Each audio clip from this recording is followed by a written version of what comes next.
राधे राधे। आज न्यायालय में क्या सुनवाई हुई जन्मभूमि विवाद मामले पे?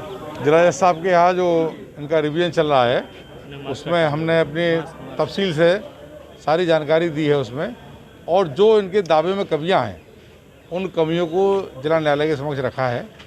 साइट प्लान नहीं है, दिशाएं नहीं है, वर्णन नहीं है, तमाम ऐसी कमियां हैं। जैसे ट्रस्ट को लेकर जो उनकी ट्रस्ट बनाया उसमें तमाम खामी है। उन सब कमियों को हमने यहाँ जिला जज साहब के सामने बहुत लंबी इसमें बहस चली है, और ये बात अपनी कही है हमने कि इनको कोई अधिकार, क्योंकि ना तो ये सेवायत हैं और ना ये ट्रस्टी हैं, कोई राजीनामा भी हुआ है तो ट्रस्टों के बीच में हुआ था जो यथावत कायम है। और जिन्होंने जो मुकदमा दायर किया है, जो आज इनके रिवीजन ने पहले लोअर कोर्ट ने खारिज कर दिया था, ना तो ये सेवायत के रूप में है और ना ये उसके ट्रस्टी के रूप में है, तो इसलिए इनको कोई अधिकार नहीं है। माननीय लोअर कोर्ट ने जो आदेश अपना किया था, उन्होंने कहा था कि ऐसे तो करोड़ों करोड़ों लोग जो है भक्त होंगे, तो ऐसे तो न्याय व्यवस्था चरमरा जाएगी। तो अगर ये सेवायत होते या ट्रस्टी होते तो उनको अधिकार होता।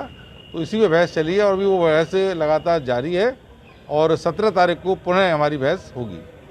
आज मुस्लिम पक्ष की तरफ से माननीय जिला जज के सामने श्री कृष्ण जन्मस्थान के केस में बहस हुई, और मुस्लिम पक्ष का बेसिक दलील यही थी कि जो हमने दावा दायर किया है हमें राइट टू सू नहीं है। इसके अलावा भी उन्होंने बहुत सारे ऑब्जेक्शंस हमारे दावे पे उठाए हैं। हमने कोर्ट जब उठते कंक्लूडिंग रिमार्क्स में ये कहा कि इस समय ये इसका स्कोप नहीं है ये सारी बातें रखने का। जो सिविल जज सीनियर डिवीज़न ने हमारा केस खारिज किया इस आधार पे कि हिंदू साइड को राइट टू सू नहीं है, वो सुप्रीम कोर्ट के जजमेंट के विपरीत है।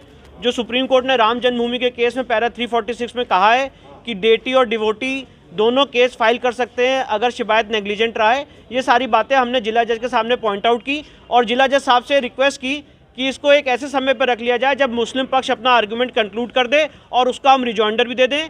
हमारे रिक्वेस्ट को मानते हुए 17 तारीख को 11:30 बजे के ऑनवर्ड जिला जज साहब ने इस केस की सुनवाई के लिए इसको निर्धारित किया है, और उम्मीद यही है कि 17 तारीख को इस केस में दोनों पक्षों की बहस कंप्लीट हो जाएगी और फैसला सुरक्षित हो जाएगा। जनपद न्यायाधीश महोदय ने लंच के बाद आज बहस सुनी है।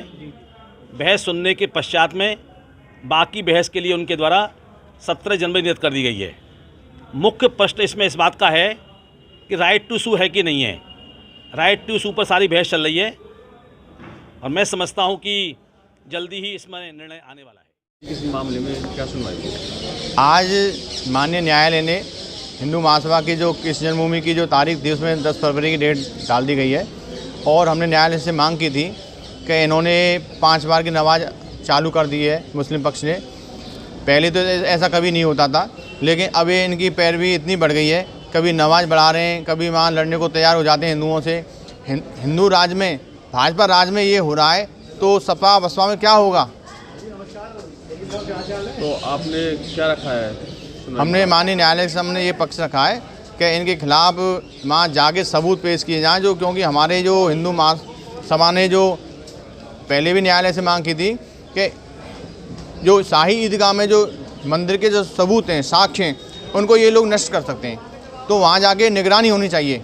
कोई मजिस्ट्रेट टीम जांच के लिए वहाँ जानी चाहिए। तो इसमें अब कौन सी डेट लगी है? अब इसमें 10 फरवरी डेट लगी है। नमाज रोकने की मांग की आपने? हाँ, हमने न्यायालय में पत्र दिया है कि वो तो हमने जिला प्रशासन डीएम साहब को दिया था नमाज के लिए। तो यहाँ तो हमने यही मांग की है कि वहाँ मजिस्ट्रेट जांच के लिए कोई ऐसी टीम गठित की जाए जिससे उनकी जो हमारे साक्ष्य हैं कृष्ण जन्मभूमि के वो नष्ट ना हो। देखिए, श्री कृष्ण जन्मभूमि मामले में जैसा कि सबको मालूम है कि ये प्रकरण न्यायालय में चल रहा है और आज उसमें सुनवाई होनी थी। तो सबसे महत्वपूर्ण बात ये थी कि हमने पिछली डेटों में एप्लीकेशन दी थी, और 15/12 में एक एप्लीकेशन हमने नमाज को रोकने के लिए दी थी, क्योंकि 6 दिसंबर 1992 से पहले वहाँ नमाज नहीं पढ़ी जाती थी। अब इन लोगों ने जान करके नमाज पढ़ना शुरू कर दिया अपना स्टेटस दिखाने के लिए, पोजीशन दिखाने के लिए। तो हमने न्यायालय से ये अनुरोध किया था कि वहाँ पर नमाज को रोका जाए, और रोड पर नमाज पढ़ते हैं।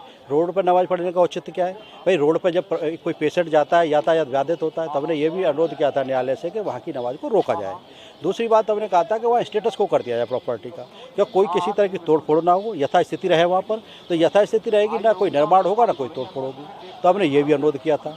तीसरी बात थी कि हमने कहा वहाँ पर कमीशन भेजा जाए और पूरे परिसर की फोटोग्राफी हो जाए, वीडियोग्राफी हो जाए, तो किसी तरह के जो हिंदू अवशेष है दीवारों पर उनको तोड़ा ना जा सके।